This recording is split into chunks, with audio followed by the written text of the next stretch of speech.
Hello guys, आपका हमारे channel में स्वागत है। आज हम फिर बात करेंगे 5G में पूछे जाने वाले इंटरव्यू क्वेश्चंस के बारे में, जो कि काफ़ी इंपॉर्टेंट हैं।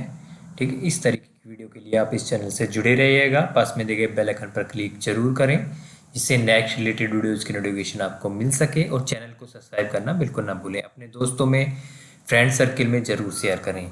डिस्क्रिप्शन में काफ़ी रिलेटेड वीडियोज़ की लिंक है, वहाँ से जाके आप देख सकते हैं। ठीक है, तो चलिए स्टार्ट कर लेते हैं। जैसा कि आप देख पा रहे होंगे, हमारा जो फर्स्ट क्वेश्चन है वो है कि जो हमारा VoNR है, voice over NR means voice over 5G feature provided in 5G।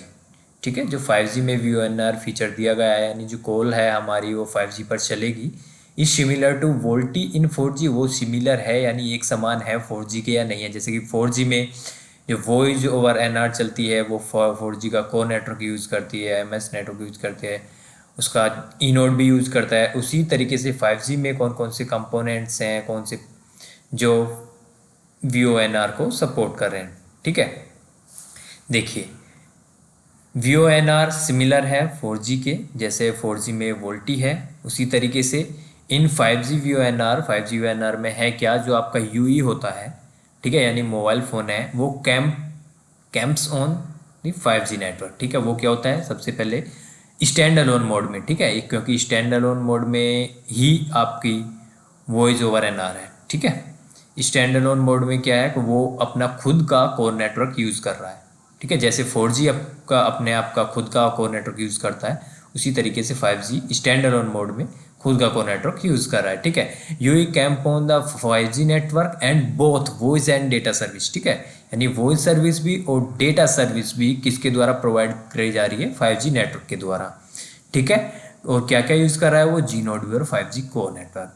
ठीक है, जैसे कि 4G में जो 4G में वही जो एनआर सपोर्ट करता है, उसका खुद का कोर नेटवर्क है, उसी तरीके से 5G में भी उसका अगर खुद का कोर नेटवर्क है स्टैंड अलोन मोड में, तब यूज़ हो रहा है। सबसे पहले जैसे यहाँ पे कॉलिंग यूई है, फिर जी नोड भी है, फिर 5G कोर नेटवर्क है। ऐसे ही जिसको हम कॉल कर रहे हैं उसके पास में जी नोड भी होगा, जिससे वो लैच होगा, और कोल्ड यूई होगा। ठीक है, यानी यूजर होगा सेकंड, जो हमारा रिसीवर साइड पे होगा। हम ट्रांसमीटर हो गए, हम इधर से कॉल लगा रहे हैं अपलिंक में, उधर वो रिसीवर होगा, रिसीव करेगा। जैसे RRC कनेक्शन होगा, फिर QS फ्लो होगा, QS 5QI यानी सिग्नलिंग के लिए। ठीक है, IMS सिग्नलिंग के लिए QCI 5C, इसमें 5G में 5QI बोलते हैं।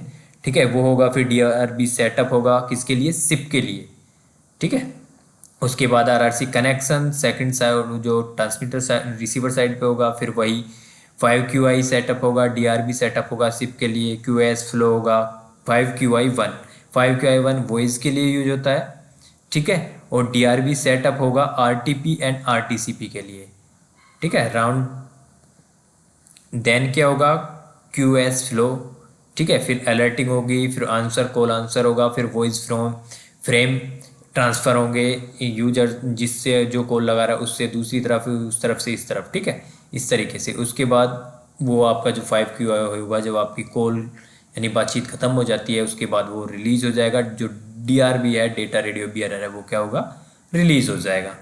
ठीक है, नेक्स्ट क्वेश्चन है हमारा, what are those information elements IEs which you use to declare support for IMS voice service.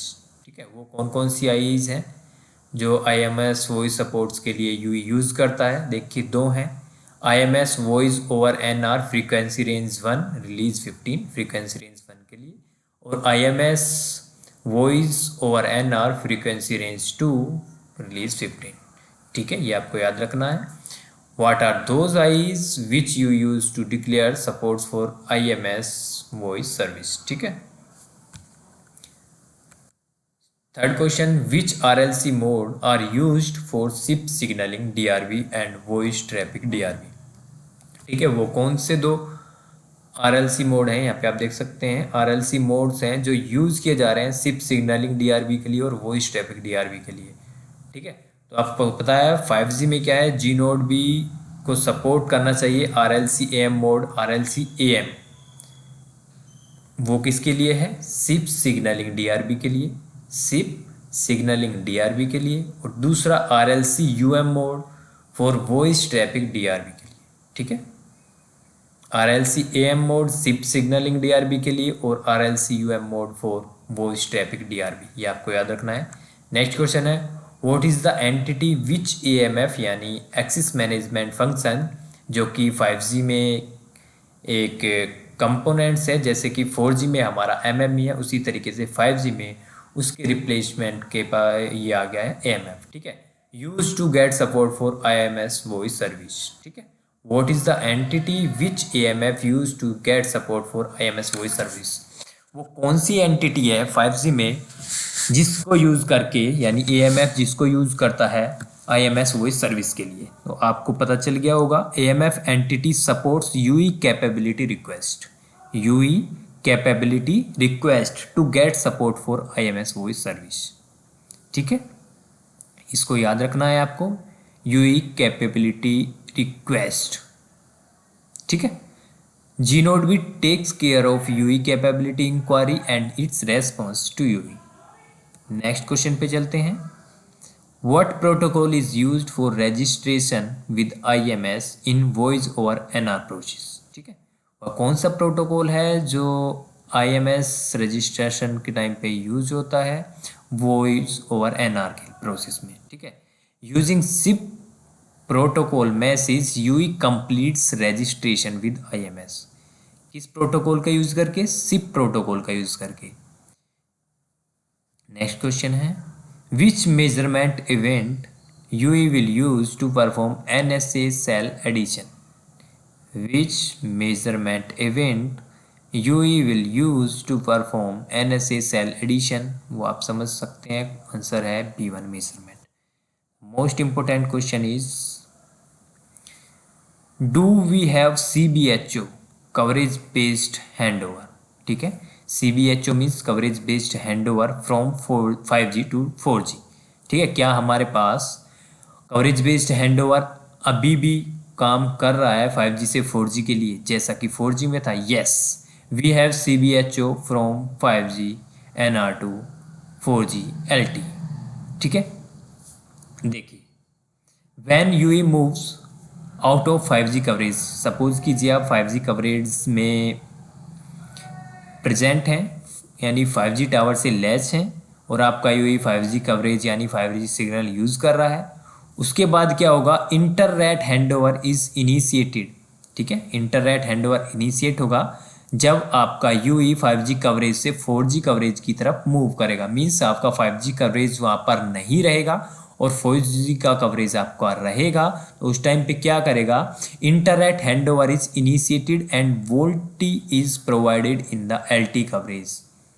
ठीक है, तब क्या होगा, जो वोल्टी कॉल जो होगी वो LT कवरेज द्वारा प्रोवाइड कराई जाएगी। लेकिन आपको ये चीज़ ध्यान रखनी चाहिए कि जो आपका N26 इंटरफेस है जो कि वर्क करता है 5G AMF और 4G MME के बीच में। ठीक है, जो यहाँ पे एक पे दिखाया गया है 4G MME और 5G AMF। ठीक है, without N26 interface voice call handover is not possible, इसलिए ये इंटरफेस होना जरूरी है between 5G to 4G due to voice interruption time.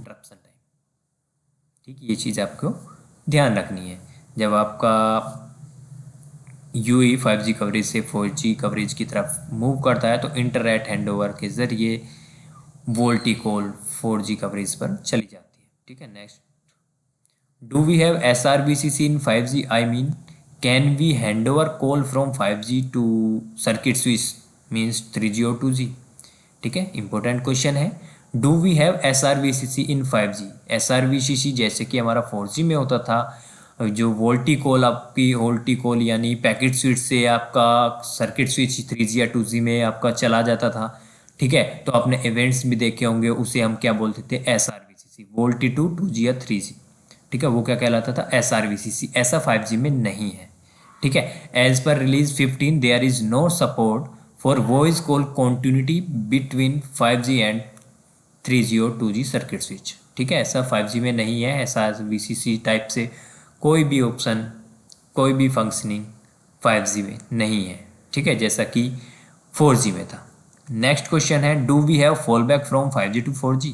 Fall back तो आपने सुना ही होगा, क्या 5G से 4G फॉल बैक है?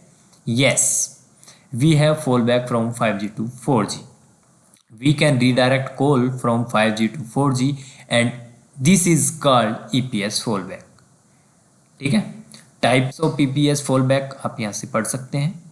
ठीक, यहाँ से देखिए ये आपका जी नोड भी है और यहाँ पे ई सिप्री यूज़ हो रही है, आपकी जो 5G में ई सिप्री यूज़ हो रही है और जो आपकी 4G था उसमें सिप्री केबल यूज़ होती है। ठीक है, फ्रंट एंड पे CU काफ़ी चीज़ें यूज होती हैं 5G में, जबकि 4G में ऐसा नहीं था। 4G में ऐसा नहीं है क्योंकि 4G अभी भी है। ठीक है, ये UE है आपका, यानी यहाँ से 5G से आपका 4G पे जो फॉल बैक हो रहा है उसे हम क्या कह रहे हैं, EPS फॉल बैक।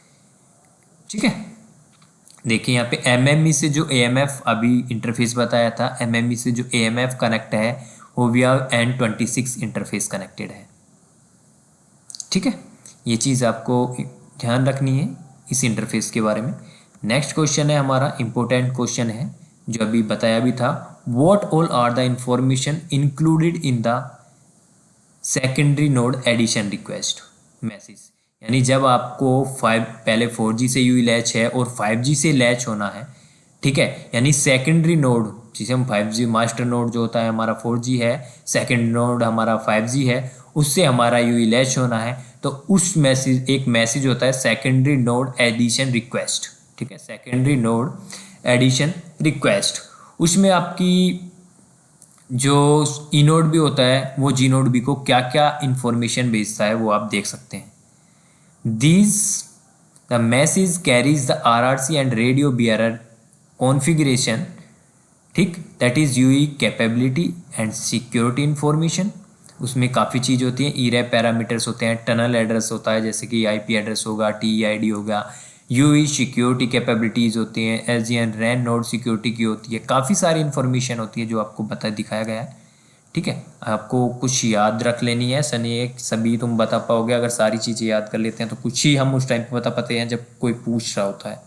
ठीक है, आपको ये चीज़ें याद कर लेंगे। नेक्स्ट क्वेश्चन है हमारा, what are the advantages of 5G NSA and SA network. क्या फ़ायदे हैं इसके NSA और SA के। देखो NSA आपको पता ही है, NSA makes it easier for network operators के लिए काफ़ी ईजी हो गया है क्योंकि पहले से आपका जो 4G नेटवर्क था वो इंस्टॉल था।